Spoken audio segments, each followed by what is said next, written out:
Well, Loader Suit is a horse who's been very impressive this year.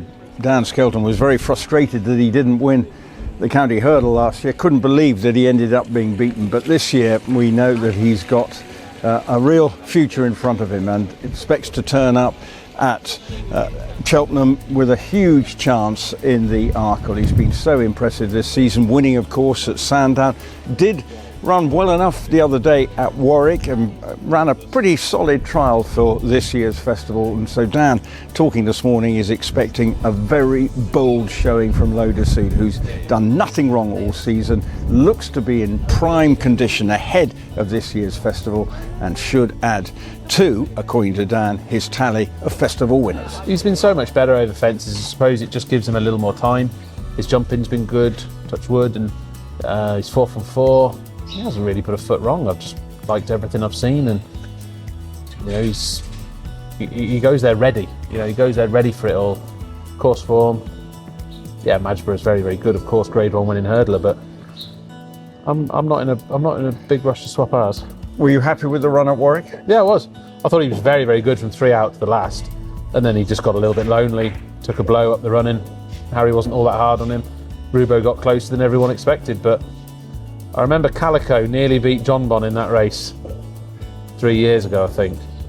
And there was no such concerns afterwards with that one, so I'm gonna remain positive. Well, it's lovely to come to Dan Skelton's yard, a really busy and so many horses he'll be taking to Cheltenham, but this may be the star of the show. Protektorat, one of 4 winners that he had last year, trying to defend his Ryan Chase crown this year.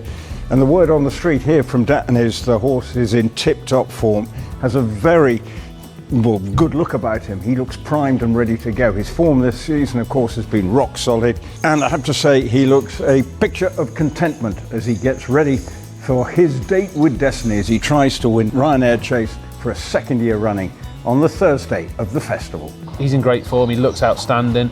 He obviously put up a great run at Windsor, perhaps a lifetime best or an equal lifetime best. I think he's going to take a good bit of beating in the race. Of course, there's a new angle this year, isn't there?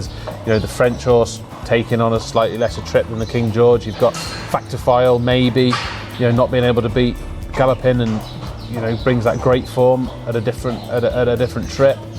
Who knows? But I just think our horse is going to be putting up a good defence anyway. Is he surprising you then? Protektorat? Yeah. No, not one bit. Because he's tough, he's hardy, he wants to do it. Not surprising me one bit. I'm very proud of him because, despite his advancing years and, the fact that he's had so many hard races, he wants to do it more than ever. Well, Dan Skelton loves to plot a thing or two for the handicaps at the festival. Remember Langer Dan, a 2-time winner of the county hurdle. But is this horse the winner of the county hurdle this year? Loving his box here. He's taking it all in under the heat lamps, and I refer to Val Grand, who looks to be a horse that is ideally plotted for this year's renewal. And the vibe here is that this horse is going to run a huge race, and Val Grand at the moment looking very relaxed and enjoying his box and just taking it all in. But I have to say, you look at the way this horse has run this year, you feel that this horse will turn up at Cheltenham in the rudest of health, and I think, according to Dan, maybe one horse that will take an awful lot of beating. At Christmas, I don't really feel like we were making massive inroads into a spring, and maybe the spring was looking like it was going to be a bit flat for him after having a very good autumn because he won a Grade 2, but all of a sudden I'm getting closer to the day and starting to think it's a possibility. Not saying that he'll win, but I think he'll run very well, and a bit of nice ground would be necessary though. A nice ground Friday would give him a chance. Well, this is the new Lion and a brilliant winner of the Challow Hurdle, now in the JP McManus colours after changing hands for a significant sum of money.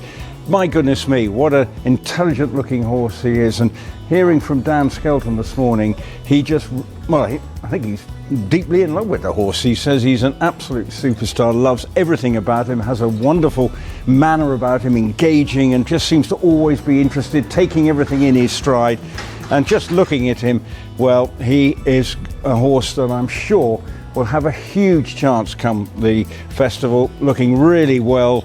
And as you can see, just seems to just want to take everything in and is very curious but my goodness me, that win at Newbury put him firmly in the picture as a real talent, not only for this year's festival, but clearly for the future. The best thing about this horse is his mentality, the way he relaxes, and he allows you to train him, he allows you to ride him. He just understands. He understands the game. You know, some are born with that understanding, and he's one of those, and he's got loads of ability. He's been very, very good in his races so far. Obviously, there's a different challenge completely coming up, but he's ready for it.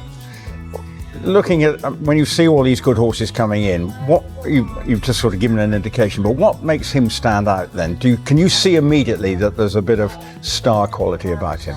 Yeah, I suppose we thought he was good before his bumper, and we knew he was good after his bumper. But really, once we started jumping him on the grass at speed in the autumn, that's when he started to do things that the other novices weren't. So, you know, you have to sort of brighten up to that, and yeah, he's just, some have just got it. It's hard to explain. I'm sure if you ask a football manager, you know, they see a young talent and they just go, why that one? You know, it's a little bit same in our game. Why that one and not that one? You know, it's great to be a part of, though. Well, I'm standing outside the box of Grey Dawning, who of course last year won the Turner's Novices Chase, but he's not going to go to the festival this year. His first run in the spring will be up at Kelso, and then he'll go on to Aintree after that.